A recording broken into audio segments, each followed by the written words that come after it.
जय श्री राम। इस प्रसंग को दो भागों में आप श्रवण करेंगे। लंबा है प्रसंग। भगवान शिव का माता पार्वती से विवाह का समय आ गया। नंदी, श्रृंगी, भृंगी, भूत, प्रेत, बेताल अब भगवान शिव का श्रृंगार कर रहे हैं। तो भगवान शिव का श्रृंगार कैसे? चिता की भस्मी को शरीर पर लगा दिया गया, हाथ में भगवान शिव के त्रिशूल पकड़ा दिया गया, बागंबर पहना दिया गया। साधारण वर जब श्रृंगार करे तो वो हीरे, मोती, माणिक, पुष्प इनसे श्रृंगार करे, और भगवान शिव का श्रृंगार हो रहा है किससे? सर्पों से। महात्मा तुलसी ने शिव विवाह में चौपाई में लिखा है कि भगवान शिव का सर्पों से श्रृंगार किया गया। वो सर्प कौन कौन से थे? हमने कभी इस बात पर ध्यान नहीं दिया होगा। जटा मुकुट अहिमोर संवारा,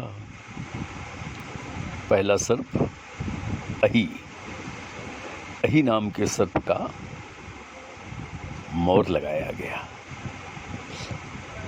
ये अहि नाम का सर्प कौन है और इस अहि नाम के सर्प का ही मोर क्यों बनाया गया?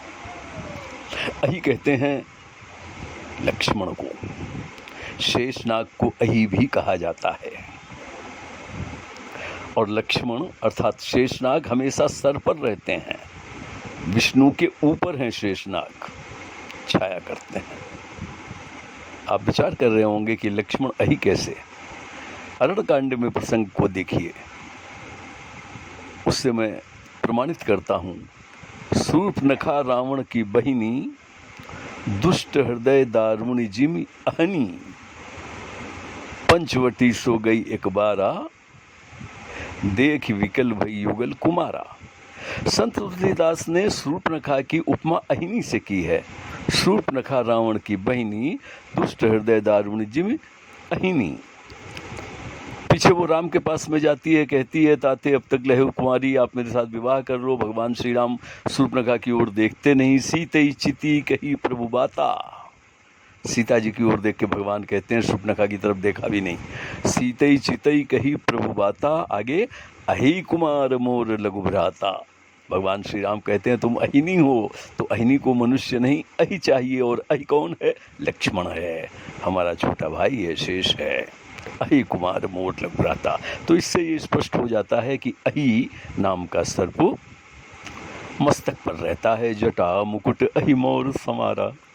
भगवान शिव के मस्तक पर मोर जो लगाया गया वो अहि नाम के सर्प का लगाया गया। अब दूसरा सर्प है भुजंग। नयन तीन उपवीत भुजंगा। भुजंग नाम के सर्प का जनेऊ बनाया गया। ये भुजंग नाम का सर्प बहुत लंबा होता है और बड़ा देखने में बड़ा विकराल होता है, और काटता कम है, फुफकारता ज्यादा है। भुजंग की उपमा संत तुलसी ने रामचरितमानस के अंदर कैकेयी से की है। जिमि सरोष भुजंगनी। भुजंग की भांति कैकेयी राजा दशरथ को देख करके फुफकार रही है। मारा नहीं है राजा दशरथ को, काटा नहीं है, फुफकार रही है, और उसके शब्दों की फुफकार से राजा दशरथ अचेत हो गए और समाप्त हो गए। तो ये दूसरा सर्प है भुजंग। तीसरा कौन है? तीसरा बहुत छोटा सर्प है। कानन कुंडल किंकिण ब्याला।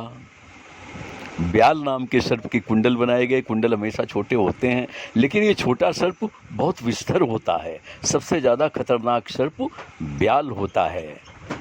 वो इसलिए इसका प्रमाण दिया है रामचरितमानस में, सुंदरकांड में। प्रभु प्रताप से खाए ही परम गरुड़ लघु ब्याल।